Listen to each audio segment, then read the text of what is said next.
nami nimezitumainia fadhili zako.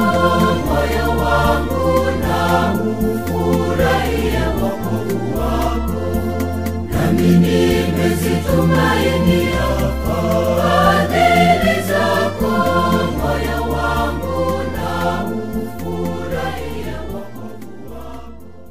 Leo tarehe 30 mwezi wa 4, Mama Kanisa anamkumbuka Mtakatifu Pius wa 5, Papa aliyezaliwa tarehe 17 Januari 1504 katika kijiji cha Bosco huko Italia, katika familia ya wakulima wanyenyekevu. Akiwa kijana alijiunga na shirika la Wadominiko ambapo alijitokeza kwa bidii katika sala, maisha ya kitawa na elimu ya teolojia. Alitumikia kanisa kama mhubiri, mlezi wa roho na mwalimu wa imani kabla ya kuteuliwa kuwa askofu na baadaye kardinali.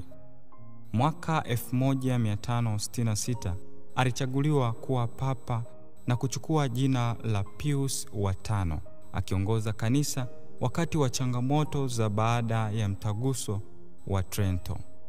Alijitahidi kutekeleza maazimio ya mtaguso kwa kurekebisha nidhamu ya wakleri, kuboresha elimu ya mapadre na kuimarisha maisha ya kiroho katika kanisa.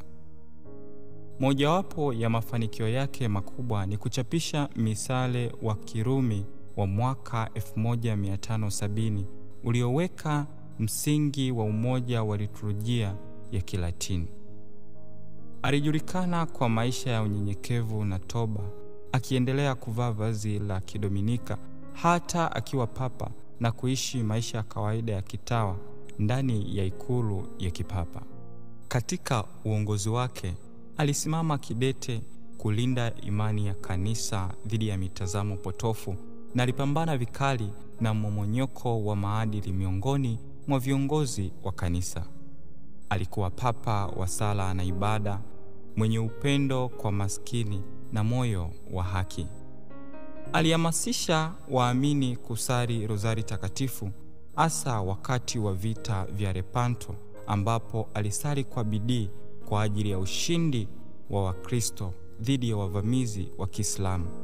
Ushindi huo ulionekana kuwa wa muujiza, na kwa kumbukumbu yake aliweka sikukuu ya Mama wa Rozari Takatifu. Alifariki dunia tarehe 1 Mei mwaka 1572 na alitangazwa kuwa mtakatifu mwaka 1712. Leo hii anaheshimiwa kama mfano wa papa mwenye msimamo, mcha Mungu na mtetezi wa imani safi ya kanisa Katoliki. Mtakatifu Pius wa 5 pamoja na watakatifu wote wa Mungu, mtuombe. Hukumu yangu na itoke kwako, usikilize kilio changu, utazame yale mambo yenye